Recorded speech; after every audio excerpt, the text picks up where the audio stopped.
security system does its job, scaring off a possible would-be burglar. And in KETV Crime Stoppers, you can see what happens.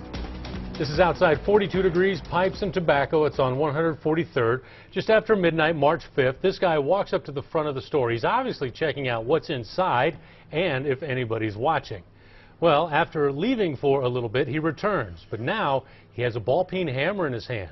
He hits the glass window one time right here, and it sets off the lights and alarms, and that sends him running.